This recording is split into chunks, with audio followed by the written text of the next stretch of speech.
Muito bem, pessoal, saudações. Nessa aula aqui, nós vamos ver um pouco mais sobre os fungos, que são os organismos pertencentes a esse reino aí, justamente dos fungos, que a gente conhece mais os cogumelos, né? Mas tem outros organismos também. Pois bem, então os fungos, eles são organismos que normalmente eles vivem fixos a um substrato, e desse substrato eles retiram o seu alimento. Então você está vendo aqui, ó, por exemplo, esses aqui, os basidiomicetos. Então é o cogumelinho. Ele está lá no chão, normalmente, né? O chão é o substrato, de lá ele retira o alimento dele. Esses fungos, tá, gente? Os fungos, melhor dizendo, filogeneticamente falando, apesar de que às vezes a gente acha que eles são mais próximos das plantas, eles não são, tá? Eles são mais próximos dos animais. Então, por isso que eu botei esse cladograminha aqui, essa filogenia, para mostrar aqui, ó, que um ancestral comum, aqui, vou botar aqui, ancestral, deu origem à linhagem dos animais diversos e à linhagem dos fungos. Pode ser interpretado dessa forma, tá? Nem sempre é assim, mas enfim, nesse caso aqui dessa filogenia está sendo. Agora, por quê? Porque os fungos e os animais, eles usam o glicogênio como reserva de glicose. Já as plantas usam o amido. E ainda, as plantas, as células vegetais, né, o componente principal é a celulose. Já dos fungos não, é a quitina. Lembrando que quitina termina com ina, mas não é proteína, é polissacarídeo. Né? E a quitina também está presente no exoesqueleto dos artrópodes. Aí aqui tem, por exemplo, uma formiga, que é um artrópode. Então tem o exoesqueleto, o esqueleto externo, constituído por quitina, é o constituinte principal. Tá? Então por isso os fungos são filogeneticamente mais próximos dos animais do que das plantas. Bom, sobre características gerais, fungos são eucariontes, nem tenho botado mais porque os únicos que são procariontes são os domínios bactéria e arqueia. Né? Então, protozoários, algas que a gente já viu, tudo eucarionte. Eles são todos heterótrofos, tá? Então não tem nenhum fungo que produza a substância que seja alimento para ele. Os fungos eles podem ser unicelulares. Exemplo de fungo unicelular, leveduras, que olhando no microscópio os desenhos são aquelas células com formato de esfera. Tá? Ou então pluricelulares, ou multicelulares, né? É a mesma coisa. Que aí você tem cogumelos, orelha de pau, bolor, essas coisas todas aí. Agora, o corpo dos fungos multicelulares, ele é feito por um monte de fios, um conjunto de fios. Não sei se você está vendo aqui nessa figura, mas são vários e vários fios, tá? Várias cordinhas, muitos filamentos, tá? Ó, um tanto de filamento aqui. Muitos filamentos, que a gente chama de hifa. Então, o corpo dos fungos é feito de hifas. Esse conjunto total das hifas a gente chama de micélio. Nessa figura, ele dá a entender que o micélio é só a parte de baixo, mas não é. Então, olha só, aqui está o solo, vamos dizer. O solo é o substrato. Esse micélio que cresce para dentro do substrato é o chamado micélio vegetativo. Vou botar aqui. Micélio vegetativo. E esse micélio, a parte, né, do corpo do fungo que cresce para fora, é o corpo de frutificação. Ó, tá aqui, ó. Corpo de frutificação. Mas também chama de micélio reprodutivo. Micélio reprodutivo. Por que isso? Porque aqui, ó, como está indicando, ele vai produzir, ele pode produzir esporos, que saem voando por aí e vão dar origem a novas hifas e novos fungos. Para tudo que é canto tem esporo voando. Você pode estar aí, por exemplo, no seu quarto, numa mesinha ou sei lá onde, ou deitado na sua cama e você não está vendo nada de fungo. Mas se você deixar um pão em algum lugar aí, dá uma semana, você vai ver lá o que vai começar a aparecer nele, né? Um monte de bolores, porque tem esporos de fungo voando aí para tudo quanto é lado. Quando eles caem em um substrato favorável, eles dão origem ao fungo mesmo, ao corpo do fungo, micélio. Bom, no que diz respeito à nutrição, a nutrição dos fungos ela é extracorpórea. Ela ocorre fora do corpo. Tá? Como é que funciona isso? Então, a mesma coisa. Está aqui o fungo, o conjunto das hifas, que é o micélio, aqui está indicando uma, né? Um fio aqui. E aqui embaixo está o substrato. Vamos fazer de conta que é o solo, tá? O chão. Então, como é que acontece? Essas hifas do fungo, elas vão crescendo lá no solo. Crescendo, crescendo. Às vezes alcança até quilômetros, tá? Então, assim, Por baixo do substrato, o fungo é enorme. O que acontece elas vão crescendo, por quê? Lá no solo vai ter um monte de substâncias mais complexas. Então, o que acontece? A hifa libera enzimas digestórias, tá? Libera um monte de enzimas digestórias lá no solo, que vão digerir as substâncias e vão gerar o quê? Os nutrientes. Em você, isso acontece na parede digestória, mas no fungo não. Ele libera as enzimas para o substrato. Aí, gerando nutrientes, esses nutrientes são absorvidos justamente pelas células da hifa. Agora, pensa o seguinte, se o fungo está trabalhando para gerar nutrientes lá no solo, outros organismos vão ficar muito interessados nesses nutrientes, por exemplo, bactérias. Tá? Então, para evitar a competição por nutrientes com essas bactérias, as hifas também liberam para o solo, para o substrato, enfim, as substâncias que a gente chama de antibióticos, que são substâncias que vão agir na bactéria e vão causar danos a elas, podendo matar ou então pelo menos atrapalhar o metabolismo de maneira que elas não consigam se multiplicar, para não atrapalhar ele, né? Já que ele está trabalhando, ele quer os nutrientes para ele e não para dar para os outros, né? Para os outros organismos. Então é daí que vem os antibióticos. Bom, sobre a reprodução dos fungos, pode ser assexuada ou sexuada. Praticamente todos os grupos de organismos nós vamos ver que pode ser assexuada ou sexuada. Para animais também, para nós que não, tá? Nossa reprodução é só sexuada. Mas tem vários animais que realizam reprodução assexuada. Então o que acontece aqui? Eita, perdi o cursor, achei. No caso da reprodução assexuada, basicamente o que acontece é aquele corpo de frutificação, o cogumelinho,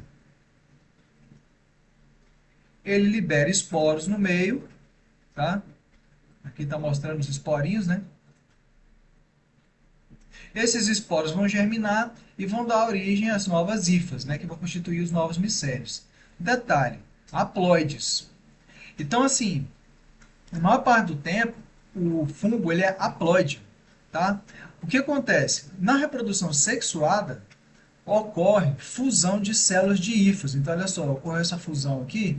Então, você está vendo que tem uma célula aqui que tem um núcleo vermelho e um núcleo preto, que vão se unir para formar um zigoto. Aí, o zigoto é diploide, certo? Mas ele vai acabar gerando esporos por meiose também, que germinam e geram hifas e micélios. Tá? Então, ocorre ou liberação de esporos por um corpo de frutificação, que é a reprodução assexuada, ou então as células das hifas conseguem se combinar com outras para poder formar zigotos. Tá? E assim você consegue aumentar a variabilidade genética também. Mas não se preocupe muito com reprodução de fungos, não. Isso é muito difícil cair. Cobra mais assim, que o corpo de frutificação libere esporos. Sobre a importância dos fungos. Tem muitas. Eu já tinha mencionado anteriormente, esses organismos que a gente não vê tanta graça, eles são super importantes para o ecossistema. Então, os fungos, por exemplo, eles atuam como, dentre outras coisas, né, como decompositores da matéria orgânica. O que é isso? Tem lá as cadeias alimentares. Então, tanto esse rato aqui, esquilo, sei lá que diabo é isso, como a coruja que pode comer ele, quanto o grilo que o esquilo come, e as plantas que o grilo come. Todos eles deixam restos, tá? E morrem, e isso aí gera substância, gera não, né?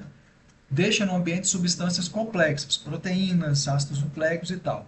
Bactérias e fungos vão agir nessas substâncias aí, vão usar essas substâncias no metabolismo deles, no processo de decomposição, e vão liberar para o ambiente compostos simples, tipo sulfatos, nitratos, fosfatos, que eu botei aqui, tá? Que podem ser aproveitados por outros organismos. Normalmente, planta mesmo, tá? Planta. Então, isso aqui já vai para as raízes das plantas, elas conseguem captar.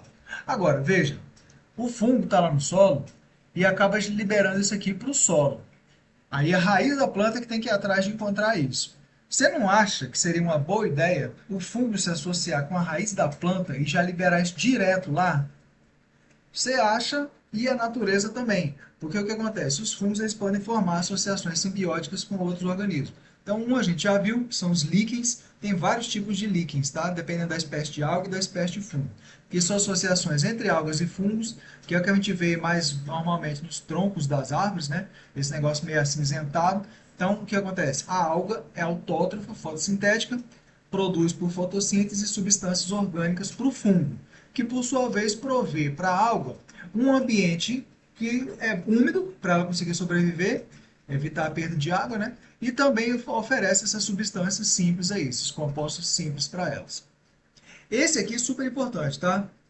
Micorrizas, raízes com fungo. Então, esses aqui são fungos que vivem associados com raízes de plantas. Então, assim, é aquele negócio que eu acabei de falar. O fungo já fornece logo, direto para a raiz, os compostos simples que elas precisam. E para fazer fotossíntese não basta só CO2, só água.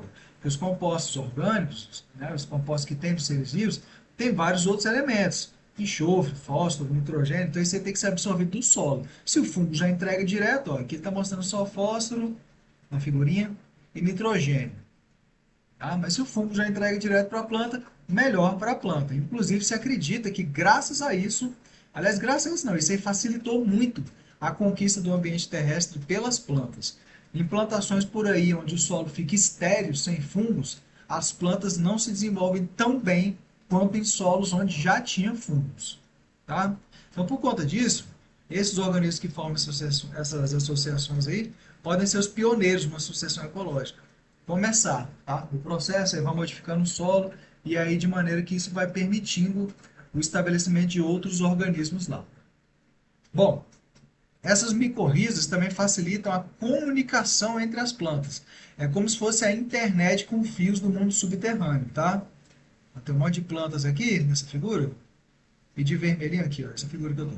E de vermelhinho eu estou escrevendo aqui, que é a internet, que as plantas usam para se comunicar umas com as outras. Como é que isso foi descoberto? Tá aqui, ó, embaixo, no solo, esses traços vermelhos aqui, ó, são hifas de fungos comunicando as duas raízes aqui, de duas plantas, às vezes bem distantes umas das outras. Então elas estão comunicadas por esse CMN. CMN é a rede comum micelial. O que acontece? Vamos supor, essa planta aqui, ó, está sendo atacada por esses insetos aí que estão comendo ela. Então, como defesa, dentre outras coisas que ela faz, ela libera pelas folhas, e aí vai para o ar, né? Esses compostos orgânicos voláteis, para que eles cheguem lá na outra planta e alertem a ela para ela começar a produzir substâncias de defesa, tá? Tipo esse metil salicilato aí, por exemplo. Bom, só que pelo ar dispersa muito. Agora, que tal se ela mandasse direto pelos micélios dos fungos, pelos filamentos? Já vai direto lá para outra planta, certo? Então, é a rede de comunicação mais eficiente. E isso auxilia muito no desenvolvimento da planta e na defesa delas também, tá certo? Então, os fungos têm muita importância nos ecossistemas, muita mesmo. Tá? Outros exemplos de importância dos fungos. Os fungos servem de alimento para nós e para os animais, né? Nós comemos champignon, outros animais comem outros fungos, enfim. Fungo serve para produzir alimentos. Engraçado que aqui na figura ele está botando aqui, ó, que tem alguns substitutos de carne. Tem uns fungos que o pessoal usa mesmo para isso. É ruim, mas mata a fome. Né? Produção de alimentos, então tá aqui, ó, bebidas alcoólicas, lembra da fermentação alcoólica que levedura faz, determinados queijos também tem fungo, né, por causa dessa atividade toda fermentativa. Aqui ele botou de salgadinho, esses troços, snack, né, mas enfim, a gente não vê muito por aqui não. E obviamente também se pode comer mesmo, né, o champignon, o shiitake, a gente usa na nossa alimentação e eles têm muitas vitaminas, tá? Que mais de importância para nós? Tem fungo que causa doença na nós. Candida albicans, por exemplo, causa candidíase, que é uma doença que acomete mais pessoa que está imunocomprometida, ansiosa, estressada, dormindo pouco, que gera lá uma coceira nos órgãos genitais, mas tem medicamentos antifúngicos para tentar tratar. E, como a gente viu, fungo libera para o meio, as hifas do fungo, não só as enzimas digestórias, mas também os antibióticos, que a gente usa para tratar as doenças bacterianas, né?